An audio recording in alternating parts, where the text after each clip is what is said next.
Go ahead. Okay, today's speaker, we have Scott Spallina, 30-year veteran, senior Deputy Prosecuting Attorney of the Department of the Prosecuting Attorney. He is the founder of Hawaii's first elder abuse unit, the very first one in Hawaii. And he's developed multidisciplinary strategies to address physical abuse, neglect, financial exploitation of vulnerable adults. He served on Governor Ige's policy and advisory board for elder affairs. He's been part of the Kupuna Caucus. He's been part of the Elderhood Project. He has been in the Young Lawyers Division with their law helpline. He's been part of the Hawaiʻi Pacific Gerontological Society. He is the director and former president of this Senior Counsel Division of the HSBA. He is a volunteer of the Mediation Center of the Pacific for the Kupuna Pono program.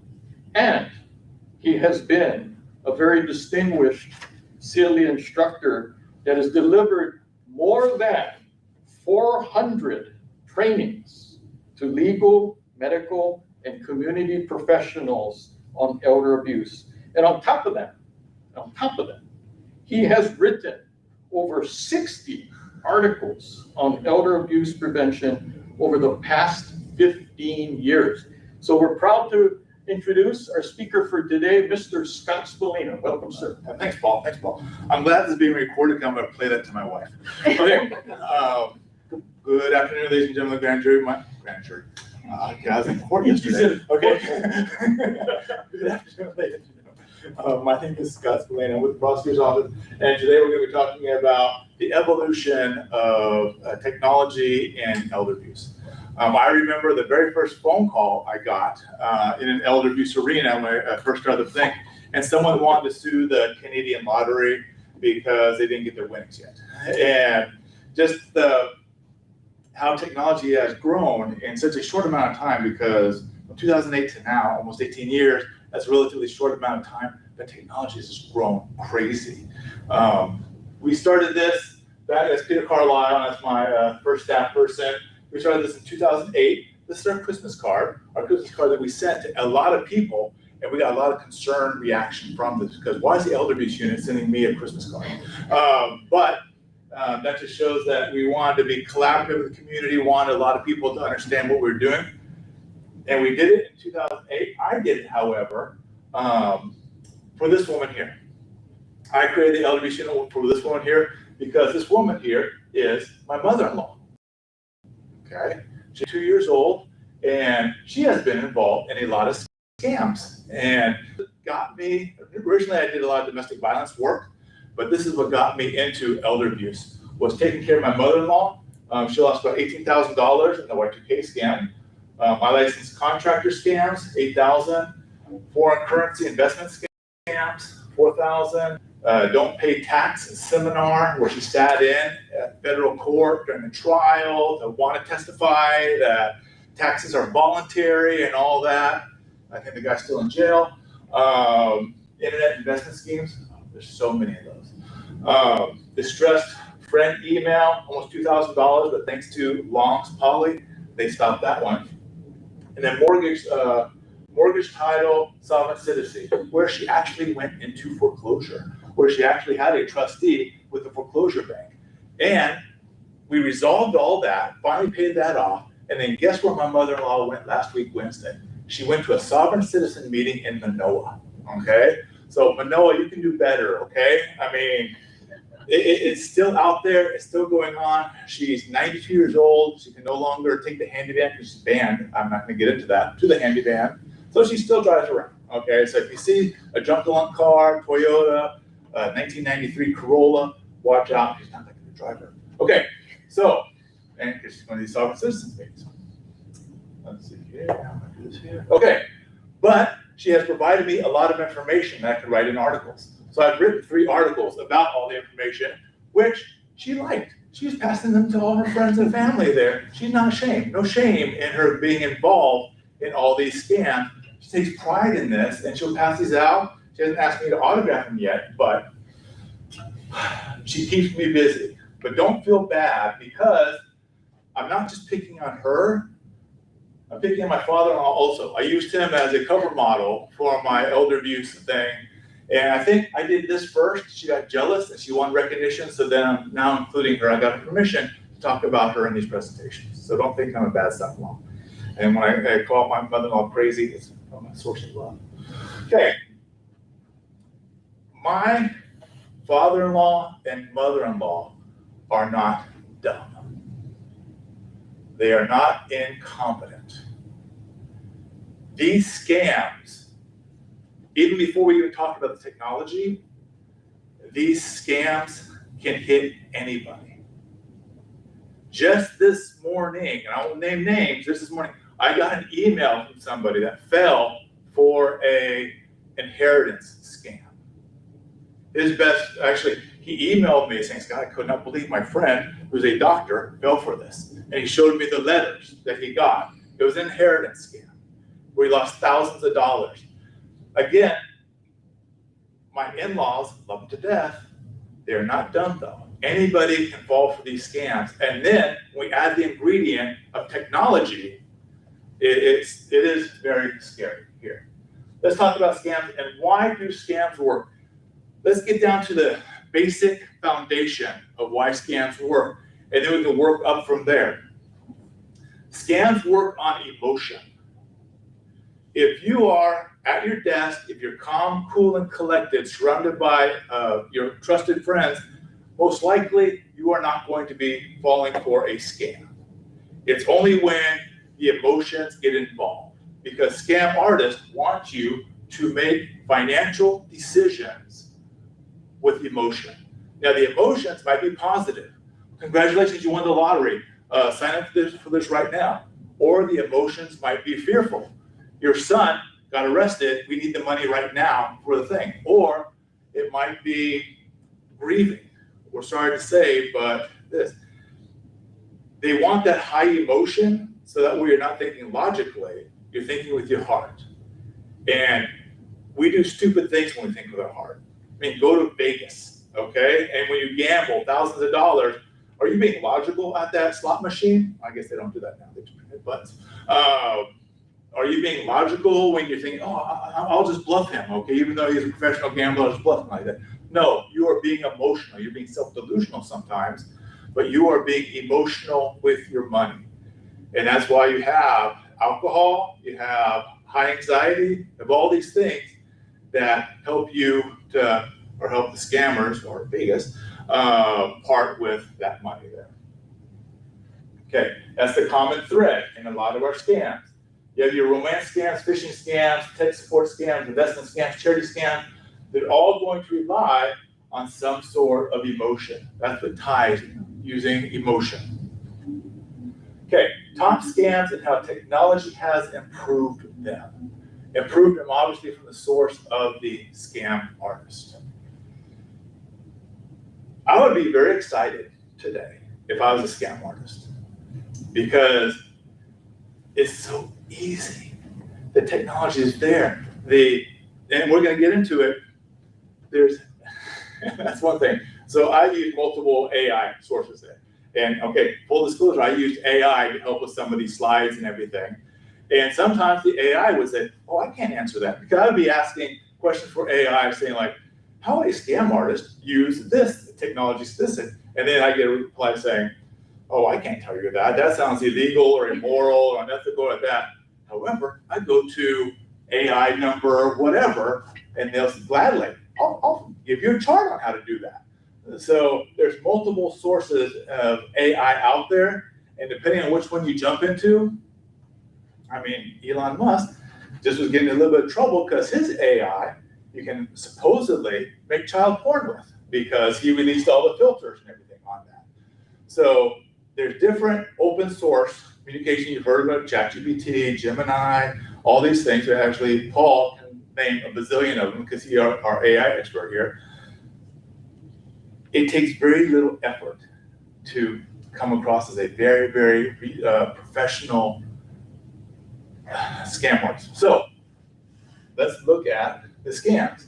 We're going to talk mainly about this one here, advanced fee frauds. This is our main scam. And one thing you're gonna realize is that a lot of these have the same tendencies. All these scams have the same tendencies. We're just dressing it up. We're just dressing it up with technology to make it easier here. Okay, obviously, let's go, for those of you that don't know what advanced fee fraud is, talking too fast, too much caffeine. It's basically the promise of a large sum. This promise could be, congratulations, you won the lottery. This promise could be, we're the government, and as part of our government relief packaging economy program, you've been selected for this. This could be, we promise you a lot of money. It's basically the promise, and then they build the trust, because you're not going to give like 10,000, 20,000, 142,000, which a couple months ago I got a call for, without building the trust, without building this trust. You build this trust through, look at your target population that they're going for, the seniors. Seniors who are maybe typically lonely. Seniors who are maybe not that technologically savvy. Seniors that watch the 6 o'clock news and people, they watch 6 o'clock news on TV, okay? That's their generation. I watch them, I got their apps. But my mom, 93 years old, that's her routine. She watches 6 o'clock news. And the news will spend all of 90 seconds talking about Bitcoin, talking about cryptocurrency. So she's heard these terms before. Ask my mom what a blockchain is. She'll have no idea what that is. The building blocks of Bitcoin. She'll have no idea how it is. This is digital currency. That's what she knows all the buzzwords. A lot of seniors perhaps know a lot of the buzzwords, or what they hear on radio on Period Price. Anyways, in the radio, KSSK. And so when someone says, hey, there's a good opportunity for you to make a lot of money with Bitcoin, that's the promise of riches there. Then you have the advanced fee request, an inheritance tax. A stranger that you don't know died and you happen to be in the bloodline. I see it all the time in Hallmark movies, okay? And then they'll say, but you have to pay probate tax. Everybody knows, okay, yeah, that's reasonable. I'll pay probate tax. So get my $5 billion from the Prince of, I don't know, Nigeria. Okay, we'll pick on them. But all I need to do is spend a couple $1,000s to get that. That is your tax and fees. And then no payout, no payout. And then what's vicious is that once you pay that, then you start chasing the money. You start chasing the money. So, okay, well, I already put in $1,000 to get this big windfall, and the guy says now there's an additional fee. Okay, I'm already in for $1,000. I'll go ahead and put another $1,000 in. Now I'm in for $2,000. Well, I can't walk away. I'll put in another $1,000. So it's the vicious cycle. They got you by the hook, and you see this with slot machines. Do you ever walk away from a slot machine when you're losing? No, because you've invested in that slot machine.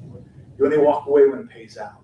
And whether it be a couple dollars, even though you put in $100, okay, paid it, okay, I'm satisfied now. You don't keep on, you don't walk away from a slot machine. At least I don't. That's what I'm the biggest. Okay, but yeah, and then, okay, we can spend all day on this portion. Okay, so traditional common forms of these scams: lottery sweepstakes scams, inheritance scams, government grants for these scams, lawsuit settlement scams, and immigration, visa, and work permit scams. I wonder if that's topical these days. We don't know. Okay, so with technology, and this is a side note just with respect to inheritance scams, before it used to be the general blanket, a relative of you that you don't know left you money and to pay probate tax. But now with the AI, it goes from casting a wide net to spearfishing, because you can do data harvesting and make your messages specific to an individual. So now you can understand, now you know that, oh, your great uncle Milo from Germany. And they know that they're from Germany because somewhere on their social media sites, public record at that. So now AI helps the scammer tailor these scams to the individual to where it adds legitimacy. That's the great thing about AI, from a scammer's point of view. That's the great thing about AI is you are now easy to target. I mean, you can go online. I've done this before because I'm vain. I will say, create a resume for Scott Spallina, Hawaii. And all this nice stuff is said about me, half of it is true, and it's tailored to me. And then also with that, you have tone matching, because remember the old joke about, oh, I got this letter and they misspelled my name, they misspelled this, it sounds like they're speaking English as a second language and everything like that. AI speaks the language you're speaking. And with AI, you can say, write this as a lawyer would write this.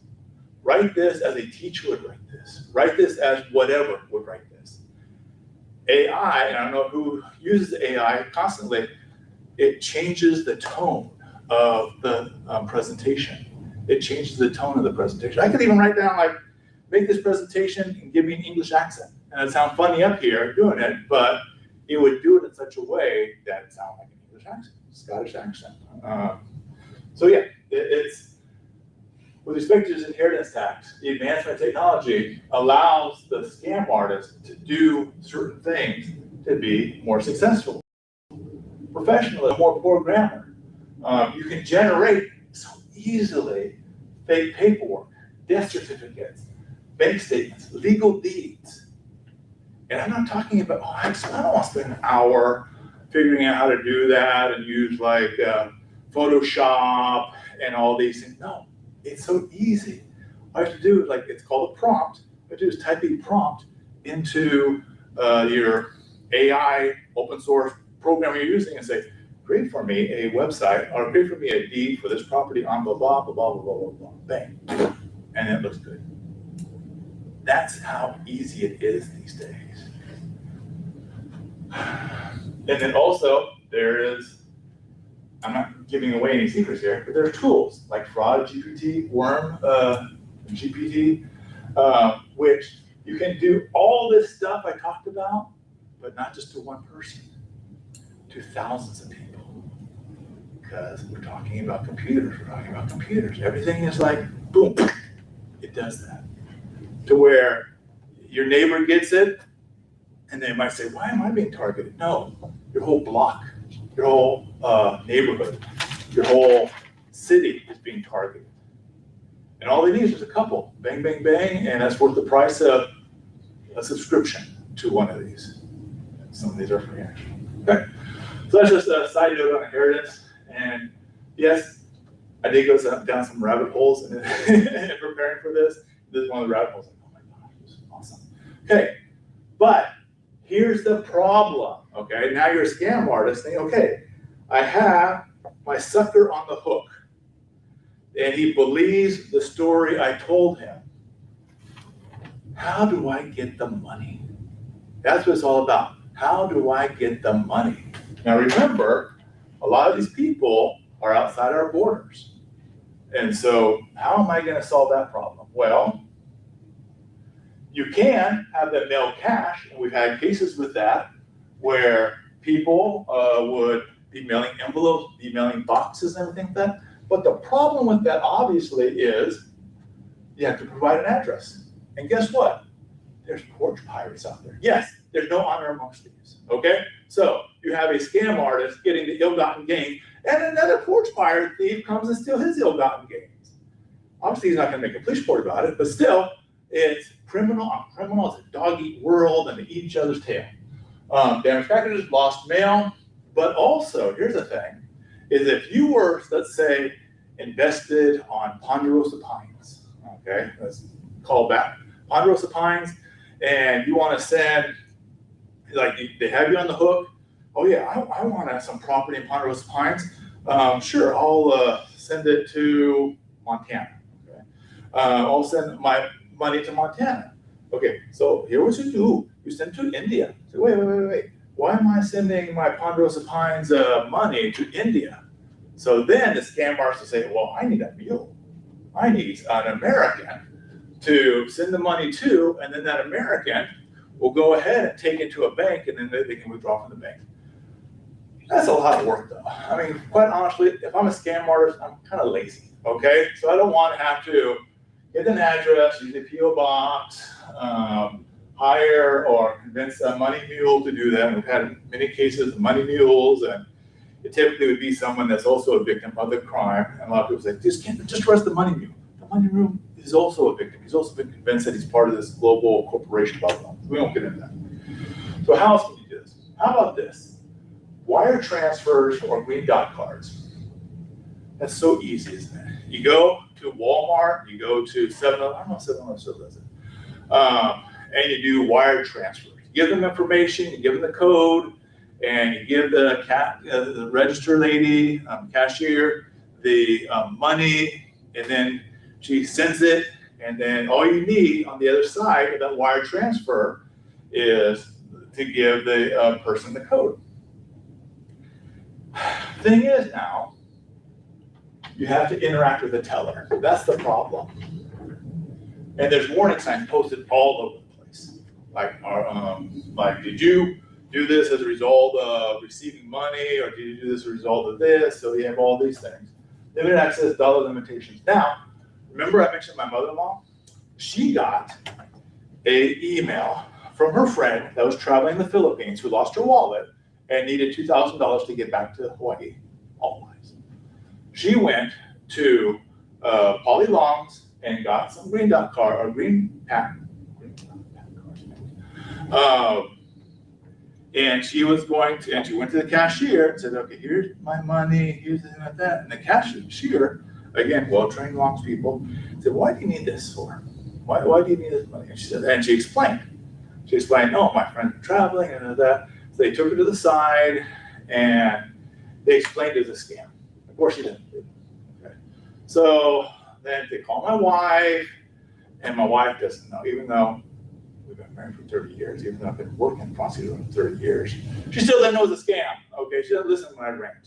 So she didn't know that it was actually a scam, and my wife calls and, honey, she didn't call me honey, but still, is this a scam? I said, yes, it is a scam. Tell your mom, take your mom's card away from her, whatever like that. It's a scam. So they convinced her, and also I just said, have your mom call your friend. Have your mom call her friend. And her mom was in Manoa, not at the Citizen Sovereignty meeting, but she was at Manoa. Okay, and no, I'm not traveling. What's going on in the Philippines? Okay, so that was resolved. So that's the problem with these things for scammers, is that this used to be the go-to wire transfer and green dot. When I started in 2008 with this elder abuse thing, these were the go-to sources. And we had some legislation about the warning things, about the dollar amounts, all these things like that to slow down the bleed from these things. So these were the go-to. Okay. But now you have crypto ATMs. They are convenient. They're at gas stations. They're at liquor stores. I see mine at liquor stores. Not that I drink a lot. But these, you do not have to interact with anybody. These, you don't have to go to a cashier and explain why you need the green dot cards. You don't have to talk to anybody but your scam artist. And what's going to happen is, that the scam artist is going to be so helpful, he's going to walk you through the transaction. He's going to say, insert cash. Then the scammer will remotely control the ATM. How do you do that, Scott? The scam artist will text you a QR code. That's the little block with little dots thing like that.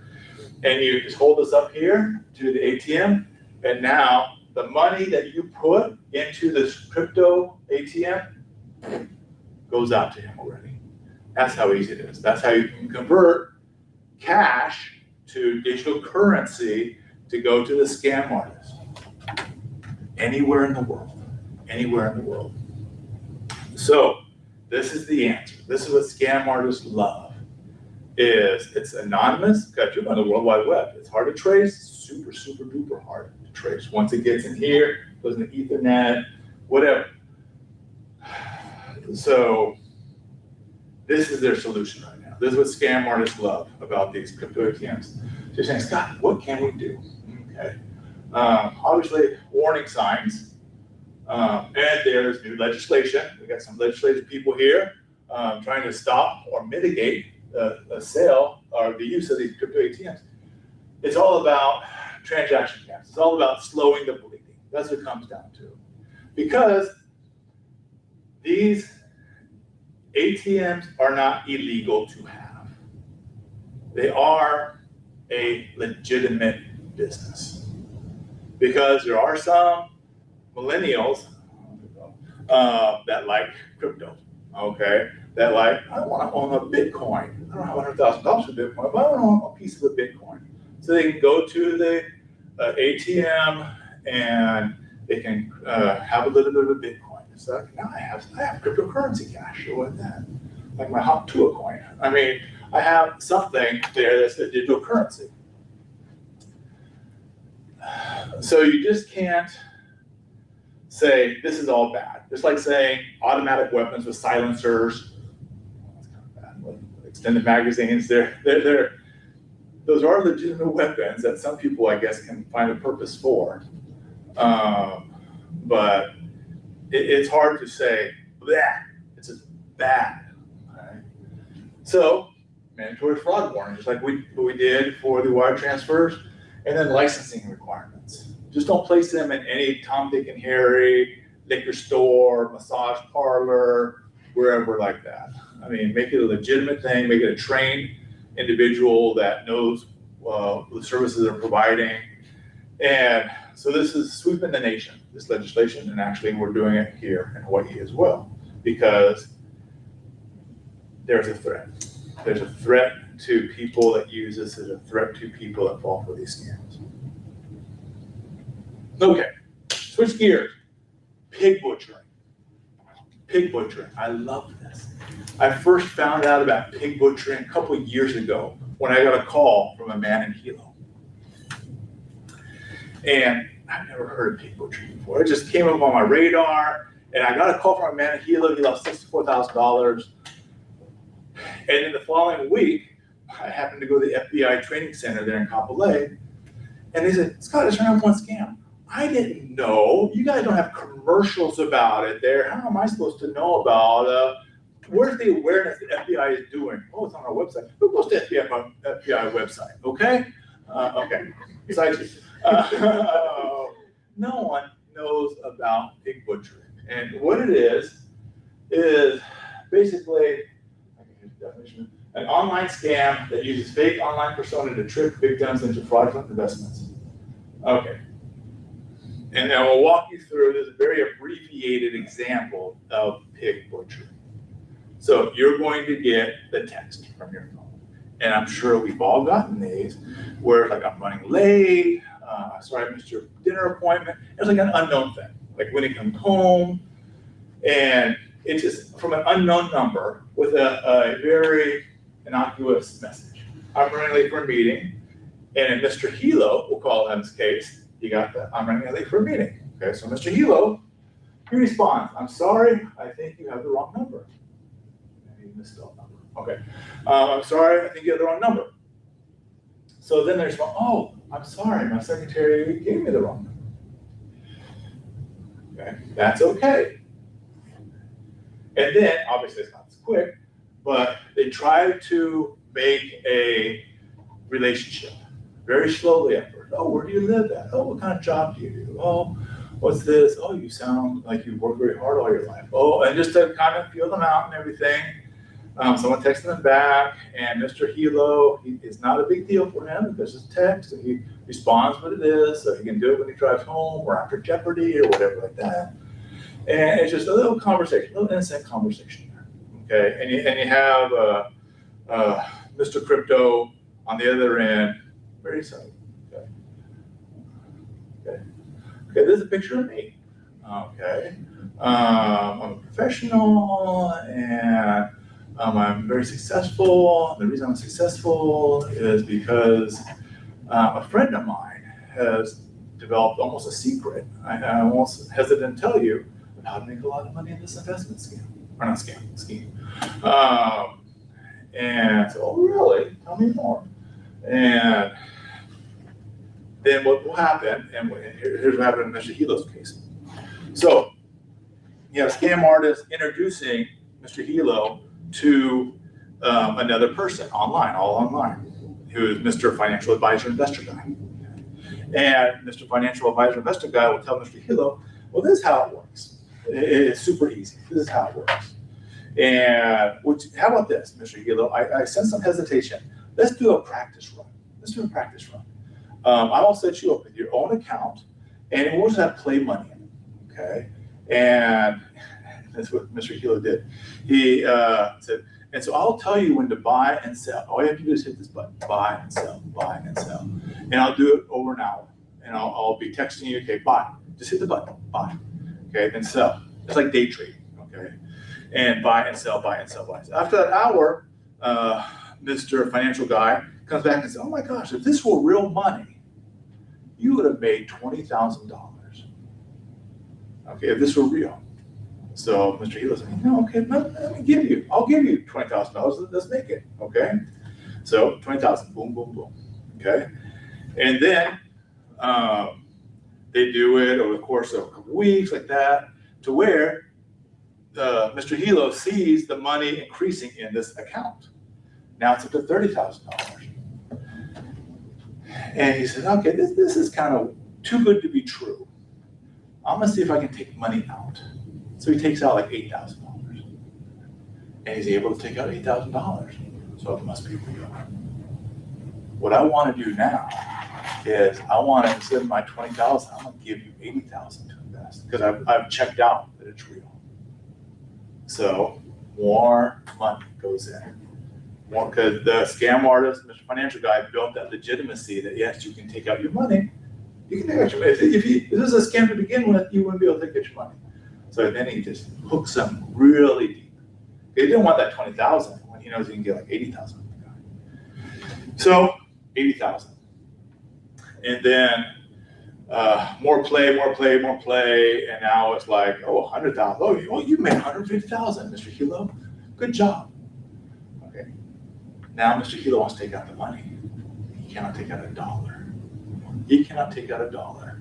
And scam artist Financial Guy says, well, okay, you have to pay some fees to do that, okay? Because you're taking it out and you agreed to this. If you want to take it out early, just like an annuity, you have to pay some fees. So give us $20,000 and you'll be able to withdraw your $150,000. There's your advanced fee fraud, all wrapped up into what they call a pig butchering scheme. Okay. Initial contact, text, building the trust, weeks, months communication, investment opportunities, fake profits, the slaughter, and the disappearance. And that's when I get the call from Mr. Hilo saying I lost tens of thousands of dollars because of this. And that was my introduction to pig butchering. And it's going on like gangbusters. I get so many texts, just random, like, are you in for the golf game? Are you this or whatever? And they're just fishing. They're just fishing for someone to take the bait. Someone to say, oh, I'm sorry, I think you have the wrong number. Oh, you're so gentle. You must be a nice Christian man. You deserve much success. Let me give you success. I got the answer to success. Now, let's see here. How is tech proving this scam? This is a brand new scam, but how is it improving it there? Because some people might be suspicious and see the picture of that pretty girl and say, okay, you're too good to be true. If this were really you, give me the shaka sign. What? If this were, I didn't hear you. okay, if this were really you, they send a picture of who they are, and you're suspicious, saying, oh, this girl's too pretty for me. Okay, if this were really you, hold the mug up. Bam. Okay. I did this last night on one of those, Gemini, where I just basically said, give me 3 identical women holding different objects. And I can even put the object that I want them to hold. To where then, if you got a picture back, saying, this is really me, I'm holding up the mug. Okay, hold up 2 fingers. Picture of a woman holding 2 fingers. Okay. Wow. Okay. I scored big. I got a cutie here, and she's doing what I say, and it's real. She looks real. So, and there's even realer, that's this word, thing you can make her look real. But again, to someone that's maybe not as technologically advanced as this one person in the audience, it's real enough for these people to dig in. Except when they got the 6 fingers. Except when they got the 6 fingers. Oh, they solved that. They solved that so last month, okay? But again, the technology is there to help with the catfish. Now here is something fun. I was watching this last night. Okay. This is a guy, he's in front of a camera. This is what you see. Okay. Guy with a camera, this is what you see. And I wish I had the video of this going on here. This is on YouTube. This is turned into a cute girl in real time. Here's how. Here's how. These are, you can go on YouTube and learn this for free. And guess what? The program he is using is free. The program he's using is free. And this is an old video. This is an old video. I saw this last year. So imagine what the technology is now, to where you can have somebody, now you might say, oh, Scott, it's still gonna sound like a man though, right? No, come on now. They have voice, and I learned this playing video games, that you can talk into a microphone and others will hear the voice that you choose. So you can have this guy here have a sweet little voice and have the same motions, the same actions as what you see there. So that helps to fish in. Now with this technology so available, what other scam would benefit from that very technology? Sweetheart swindles. Sweetheart swindles. This is prime for sweetheart swindles. When you're looking for love in all the wrong places. And you go to these websites here for seniors. And this is an old slide, so I'm sure there's more. They might be saying, well, don't they vet these people? Are these real people? You can't tell. And with the technology that scammers did, they can make up profiles and everything. So no longer do you have to go to these kind of websites where you actually have to, like, maybe talk to a real person, get mail order bride, all that kind of stuff. This is old school scamming. It's still going on, but with legitimate websites that gear towards these young ladies for older men and everything. The technology is there to where you're not even going to set up a website and get girls to actually talk to guys. You can be in your mom's basement and doing this kind of stuff. Again, okay, real-time AI deepfakes is here, free and open source, YouTube. To where it looks like you're actually talking to this young lady. Oh, I love you, long time G.I. Joe, okay? Not knowing that it might be G.I. Joe talking to you. So you can't trust your eye, that's the whole thing. When you go on your Facebook and look at the reels, and you're doom scrolling, you're doing that, sometimes you can't trust your eyes because the AI is that good. It can be manipulated in real time now. It's not like something you imagine saying like, okay, he said that his favorite color is blue. I'm gonna respond, my favorite color is that too. We're so alike. And then you won't have like an AI person, no, this is real time. To where someone says, oh, I love that color too.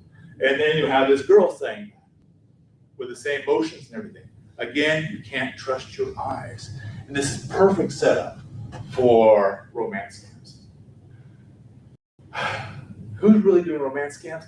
It's still number one on the online riskiest scams by age. For this age bracket, 55 to 64, romance scams are still happening. I've known people personally that I've served on boards, professional boards that know what I do. And they'll call me saying, Scott, you would not believe it. I gave this person $15,000. Because, again, remember that whole emotion, common thread? What's one of the strongest emotions? Loneliness. Loneliness. To where you'll believe somebody if they give you hope of happiness. You'll believe somebody if they give you hope of not being lonely. Not being a senior alone at home with only your television and your cat for company. That's what these scam artists do, and it is lucrative. These are the FBI 2025 data. What is that? That's a billion? Okay, it goes 100,000 million, billion. $389 billion just from romance and confidence scams. So I think that's a billion. Million. Yeah, it's a million. That's million. Yeah. Okay, million. Okay, billion sounded better. Okay, million, still a lot of money, still more than I have there. Okay, that's a billion. Investment scams is billion. Okay. Anyway, still a lot of money, still going on there. Still number one. We'll go back to this slide here. Still number one. Okay. For the age bracket. Okay. Thanks you, Mr. Math. Okay. This is an email I got a couple years ago about the same thing. I'm involved in a love scam. I have lost $50,000. Is there a person I can report this to? I'm getting these calls, emails, and everything, but it's still happening. And now with the AI not becoming a thing of science fiction, but becoming real and becoming accessible to so many people, it's only going to get worse. Okay. One good thing if I was a scammer is I'd be able to say, this AI stuff's easy. It is so easy. And you know what? It cut my overhead. Because no longer do I need to have a whole warehouse of people, indentured servants working for me to scam people. I have AI programs out there. So the scam artists are loving this also. It helps cut their costs. So maybe maybe less human trafficking going on there, because who does these call centers but human traffickers? And you could have somebody from a poor third world country going over, getting a job, and they find out they cannot leave until they scam so many seniors of their wealth. I don't think that AI is going to replace human trafficking because it's still slave labor, you don't have to pay. Anyways, there's always hope that AI will make it so easy to scam people, they won't have to have slaves to scam people. That's enough side. Okay. How to protect yourself from these new high-tech AI scams? Remember, it's still the same scam we've been working with. That's all it is. They're just dressing up that pig. They're using technology. It's still an advanced fee fraud that we've had for bazillion years. I'm gonna use bazillion this time. We have a bazillion years. It's still the promise of something expensive. In order to get it, you need to invest in that. They're just using AI now. So don't be distracted by the cute digital woman. Recognize what it is for. Again, going back to, don't make emotional decisions with your money. That's what it comes down to. Be like Mr. Spock. Be logical. Someone is asking me for money. Is that logical that I give them money? Okay? Live long and prosper. Okay, recognize that it's too good to be true. It's too good to be true. How can I'm going to pick on you, Mr. Hilo. How can I think that I can make so much money by just hitting a button whenever someone tells me to hit a button? Making money is harder than that. You have to recognize that it's too good to be true. Recognize that you're not that lucky. How about that? Recognize that you are not that lucky. That God has put his finger on your soul and said, you're going to have wealth forever now. No, that's not you. Estate planning. Be aware of where your money's going, let your family know where it's going. Safeguard your money to where you cannot, again, make an emotional decision with that money. Because that's the whole thing is, these scam artists, Just like a used car salesman, you get on that lot, they want you to buy that car immediately. You can't say to a used car salesman, I'm gonna go home and talk to some family and friends and do some research online. No. Hey, if you buy it right now, only a 1-day special, right this moment here, I can give you free rust protection. Okay, I'll give you all 4 tires on that car. They'll fast talk you, get you to a state of heightened emotion to where you're gonna make and rush that decision. So be smart with your money, know where your money is going, keep it safe to where you can't be your own worst enemy. And I see this all the time. I see this all the time with family that see their loved ones, usually their mom or grandmother or grandparents, parents, fall for these advanced fee frauds, and they like talk to them blue in the face. And I can speak firsthand, obviously, about, Mom, this is a scam. Oh no, I did win the lottery. I'm gonna go ahead and believe a stranger that wants my money over my blood relative. And to where the family has to get creative. Maybe we'll put Mom's money in an irrevocable trust to where Mom maybe can't have all the money, but we're, again, slowing down the bleeding of it. Just like the new legislations with respect to cryptocurrency, let's put caps on it now. Let's cap it at, you can do cryptocurrency $1,000 a day or $2,000 a day. That slows down the bleeding.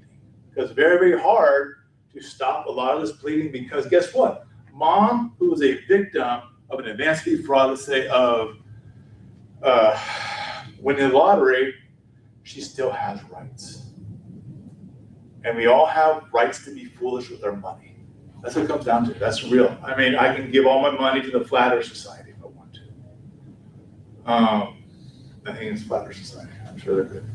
But they have rights. I could not, like when my mother-in-law was losing her house, went through foreclosure, my wife was yelling at me every night because you're the head of the elder abuse unit. You can't stop this or whatever. It's like, okay, well, do you want me to declare your mom incompetent? That's the nuclear option. I can declare her incompetent, which I couldn't. Declare her incompetent, we go to family court, and then she's treated like a minor. Oh no, my mom worked very hard for her money. She has the right, that's right. She has the right to do whatever she wants to with that money. And that's what people need to realize, is that the objective outsider can see the victim giving away all this money to the scam artists, because the scam artists have spent time with that victim, has built up a relationship of trust with that victim, to where the victim will then, boom, give the money. And I've seen families over the years just do crazy things to try to stop their mom from contacting these people. And these people know they have a soft target, a soft mark, and they'll do anything to get reestablished contact with the victim. So, anyways, take care of the money, keep it safe for yourself, for your mom. Again, don't rush into a deal. That's what it comes down to. Bounce things off your friends. Because again, this is the advice you give anybody that's a victim of advanced fee fraud. Because the advanced fee fraud, you win the lottery, guess what they tell you? Don't tell anybody you won the lottery. Why do they tell you that? Because then they don't want you to talk to family and friends who's going to recognize the scam for what it is. Okay, more global thing about what nations can do, and I'm not going to get into this. But it's interesting asking AI, give me a graphic on how to stop AI use, and this is what they gave me. International cooperation, joint task force, cybercrime units, anti-scam legislation, public awareness. This is what I want more of. That way, FBI, who's doing a great job combating it but not educating us of the crimes going on there, I want more public education. Paul mentioned that I've done over 400 presentations to senior groups and everything like that. I don't do it because I like talking, which I actually do though. I do it because I'm lazy and I don't want to handle the crimes later on when they become victims. That's what it comes down to. I write my articles to prevent the crimes from happening. And it takes public awareness campaigns. It takes law enforcement, and they're doing a good job, trying to keep up with the technology, trying to keep it out of the hands of the scam artists. That's why we have individuals there that want a complete ban of crypto ATMs. Because that would not just mitigate the bleeding, that would just stop the bleeding entirely for the use of crypto ATMs. Okay. This is a scale of the technology. And look at that's technology there.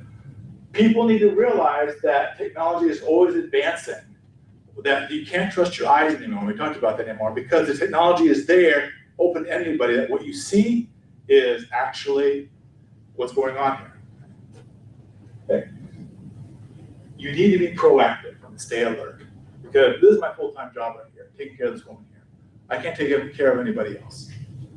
So, the listener out there in TV land, you stay alert, stay active. I mean, realize that there are predators out there with technology that 10 years ago, 5 years ago, 2 years ago, we only dreamt of happening today. And yeah, just be careful out there. Okay, that's all I have for today. Any questions? Do we have any questions? Yeah, does anyone have any questions on the floor? Are most of the scammers international? Yes. Because it's, I mean, depending on phone plan, it's free call. Yeah, I mean, I went to China 2 years ago. I think I paid like an extra $10 and I took it from China.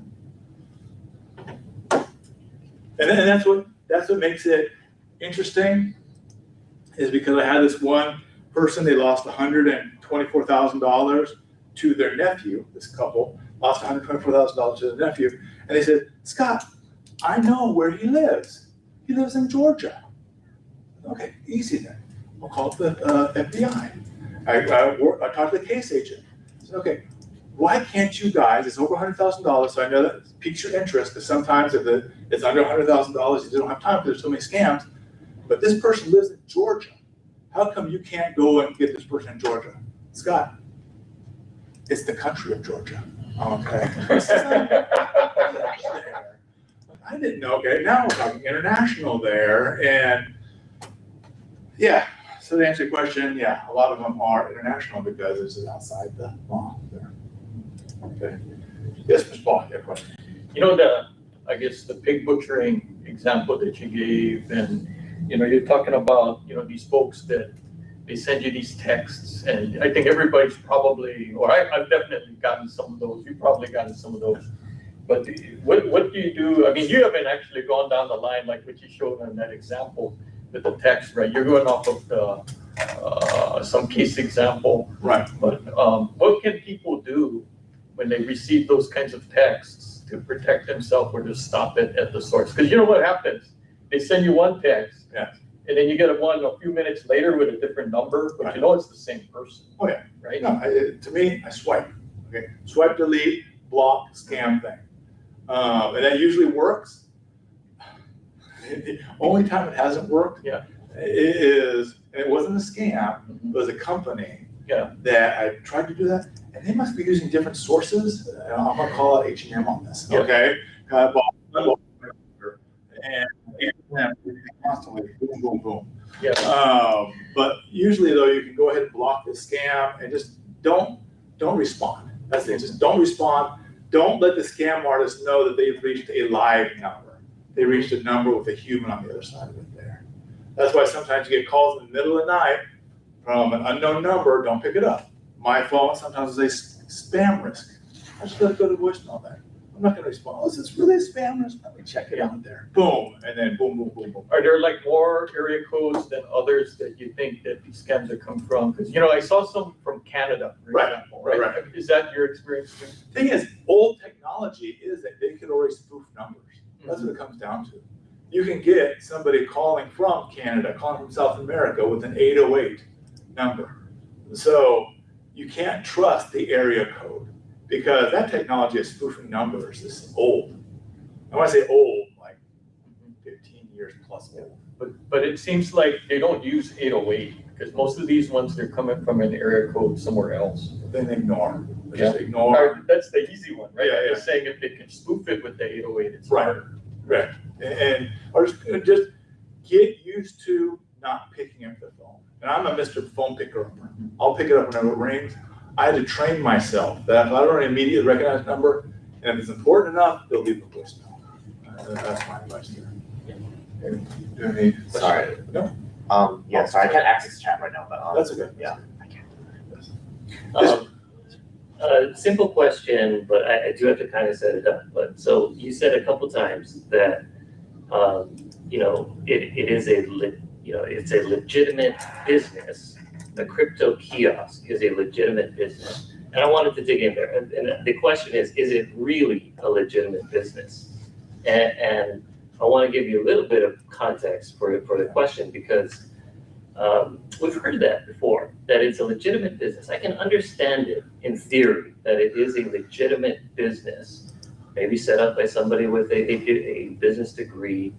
And who's going to use this legitimate business? Is it somebody who really wants to buy crypto? Because now I don't buy crypto. I think it's a Ponzi scheme, so I don't buy crypto. Right. But there are people who want to buy crypto. And what I understand is that if you want to buy crypto, you go on the website and you buy crypto. So somebody might say, well, the people who buy crypto are people who don't have bank accounts that they can go online and actually buy the crypto online.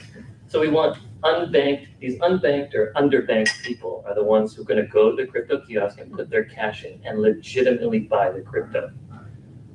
Now that seems kind of odd. Okay, well, I'm gonna play devil's advocate. Okay. Okay.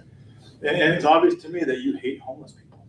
Okay, that's the takeaway. Louder. You hate homeless people Yeah. because you're discriminating against people that don't have bank accounts, that want to better themselves by investing in a legitimate means of currency. Even though you may not believe in cryptocurrency, there are millions of people out there that made lots of money. I see it on the internet. They've made lots of money. They have Instagram accounts. They have commercials on how I could become rich as well. So you're telling me that all those people are liars just because you and your antiquated way of thinking don't believe in it there? So perhaps the person that invented this crypto ATM, he was a good person, thinking of those homeless people, thinking of those people that want to better themselves. And here you come, like just poo-pooing all those things, so you can stay a 1%er and all these other people. So again, devil's advocate, not a good one. But that would. I love where this is going, because it to me that sounds silly. Right. Right. That and you said something else that was interesting.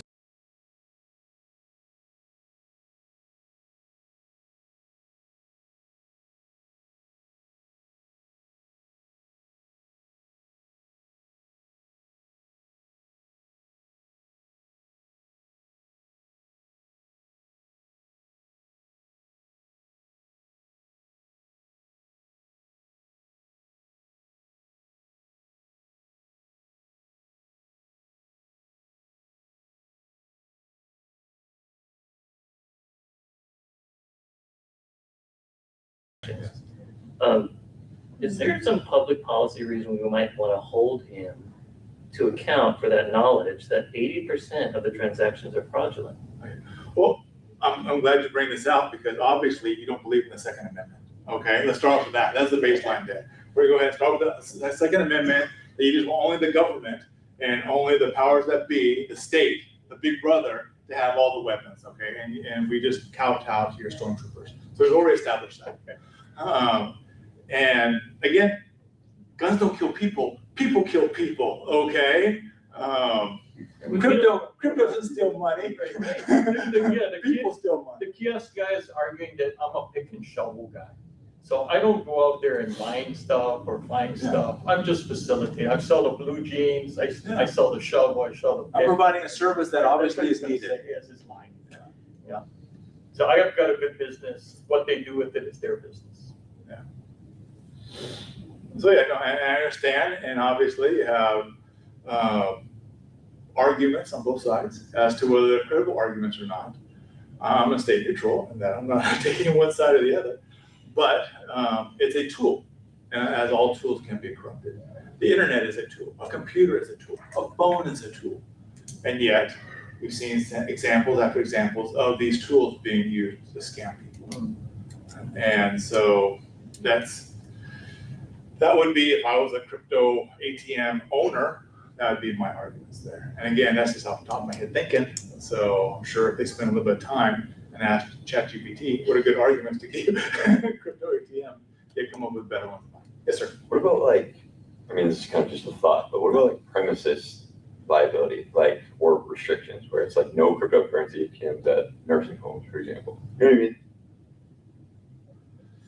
Gosh, again, the constitutionalist in me with the rights and everything, that is, the heart of me is saying that's good.